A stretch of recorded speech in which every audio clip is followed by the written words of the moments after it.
বন্ধুরা শ্রীলঙ্কার বিরুদ্ধে কেমন হবে টিম ইন্ডিয়া স্কোয়াড? বাদের খাতায় 3 ক্রিকেটার। বন্ধুরা আপনারা যদি দেখতে চান কোন 3জন ক্রিকেটার বাদের খাতায় টিম ইন্ডিয়া স্কোয়াড কেমন হবে, তাহলে ভিডিওটি লাস্ট অবধি দেখতে হবে। চ্যানেলটিকে সাবস্ক্রাইব করতে হবে, একটা লাইক দিতে হবে এবং নোটিফিকেশন বেল আইকন দাবাতে। বন্ধুরা শিবম দুবে এবং রিয়ান পারাগকে ব্যাক টু ব্যাক দুটো সিরিজে সুযোগ দেওয়া হবে কিনা, কারণ জিম্বাবুয়ের বিরুদ্ধে এখনো পর্যন্ত তারা একেবারে নজর কাটতে পারেনি। পাশাপাশি জিতেশ শর্মা শ্রীলঙ্কা যাওয়ার সম্ভাবনা একেবারে নেই বললেই চলে। জিম্বাবুয়ের বিরুদ্ধে আগামী 14 জুলাই শেষ টি20 ম্যাচ খেলতে নামবে টিম ইন্ডিয়া। আশা করা হচ্ছে এরপর আগামী সোমবার টিম ইন্ডিয়া স্কোয়াড ঘোষণা করে দেওয়া হতে পারে। বন্ধুরা টিম ইন্ডিয়া আপাতত জিম্বাবুয়ের বিরুদ্ধে 5 ম্যাচের টি20 সিরিজ খেলতে নেমেছে।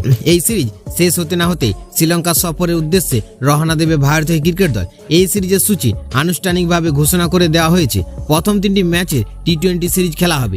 এই সিরিজের প্রথম ম্যাচটা আগামী 26শে জুলাই আয়োজন করা হয়েছে। এবার এই সিরিজে টিম ইন্ডিয়া স্কোয়াড কেমন হতে পারে আসুন সেটা আপাতত দেখে নেওয়া যাক। বন্ধুরা শ্রীলঙ্কার বিরুদ্ধে আয়োজিত এই টি20 সিরিজে শুভমন গিল, অভিষেক শর্মা ও যশস্বী জয়সওয়াল এবং ঋতুরাজ গায়কোয়াড়কে টিম ইন্ডিয়া স্কোয়াডের জায়গা দেওয়া হতে পারে।